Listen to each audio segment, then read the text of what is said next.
Hey, what's up? My name's Abel. You're watching Uncomfortable Beats on Bright Things TV. We'll be focusing on Australian beat culture, rhymes, graffiti, all the underground kind of arts. Look out for us in season 2. We'll be bringing bigger and better things.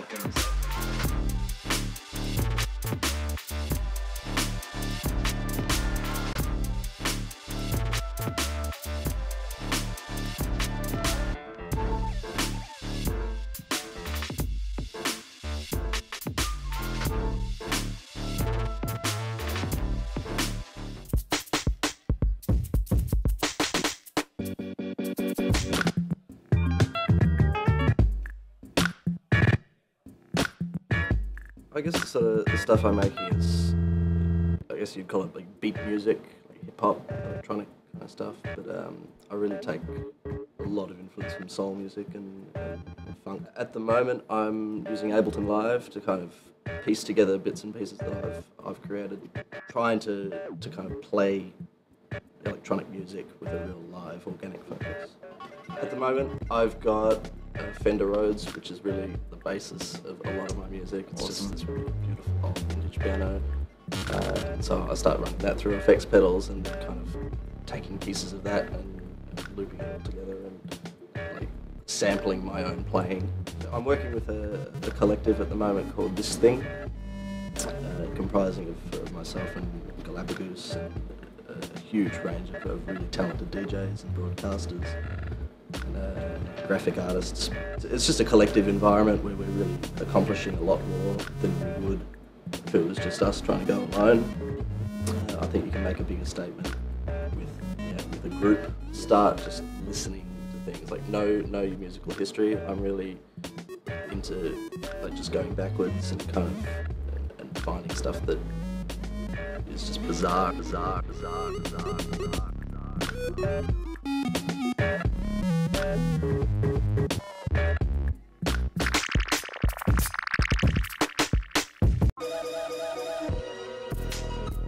I'm Trent, I'm also known as Galapagos. I make music around town. The name Galapagos is not very exciting a story, it's just a strange little play on words that I kind of came upon when I was listening to a track called Galapagos, and I was thinking a lot about Godzilla. Performing live, I use a Monome and an MPD, two little MIDI controllers. The Monome is a big grid of buttons and lights. They basically light up, it's about this size, they light up showing one sample of audio, one loop of sound, and by pressing the buttons you can slice to any point within that loop. So I do that with one hand, and then my other hand is generally playing the MPD, which is like a drum controller. Together it kind of becomes this mutant software and hardware instrument. I recently got back from the States. I was staying in New York, living in Brooklyn, and yeah, I got an opportunity to travel up and meet the guys that make the Monome devices, Brian and Kelly. So it's really wonderful to hang out with them and get to kind of see a slice of their work, their kind of their work approach, I guess. At the moment, I'd say the local scene is so strong, and I'm kind of getting a lot of influence from there. I've got a really good friend called Owner Operator. He goes by the percent symbol as his name, and he just makes really wonderful textural beats, becoming much more of an emotional and a way to express myself and to listen to them expressing themselves as well. So I think that's really where I'm going and really where I'd like to take my music.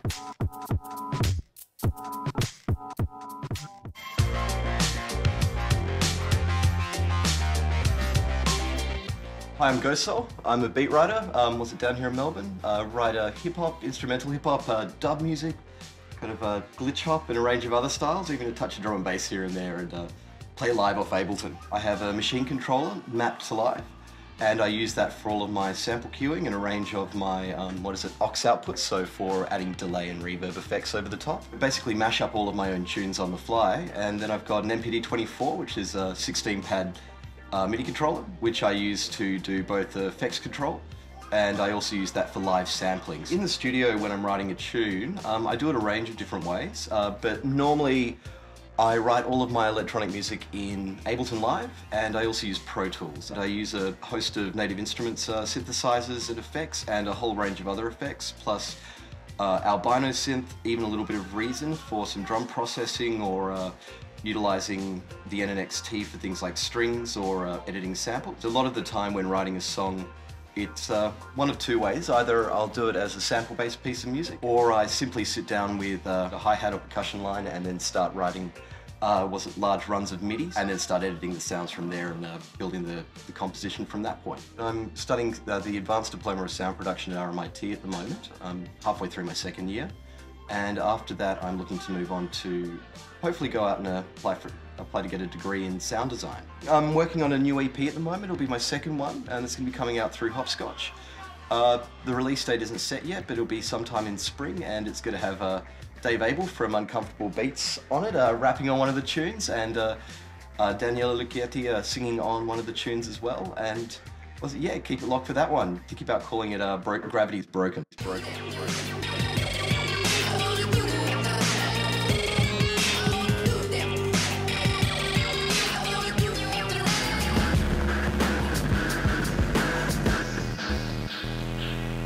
Hi, my name's Dos4GW. It's sort of hip hop, but also I try to infuse it with a bit of sort of synth, distortion sort of stuff. I really like, you know, sort of techier hip hop, I guess. The most used thing I think is probably on every Dos4GW track is System 100 Roland semi-modular. I really like collecting the really crappy old like 80s samplers. The shit that people throw out for like $150 at Music Swap Shop. I'd run Ableton and use one of those pad triggery things, the name of which escapes me, and a Korg pad thing to trigger effects. I've always had a lot of trouble sort of playing live, so I do a little bit of mix of playing just straight tunes and like running effects, and also sort of live arrangement. What I like about playing live is probably trying to make people's ears bleed. Just big up Abel for putting on Uncomfortable Beats, and Man Aoi and DNA out in Europe at the moment, GDP, Young Z,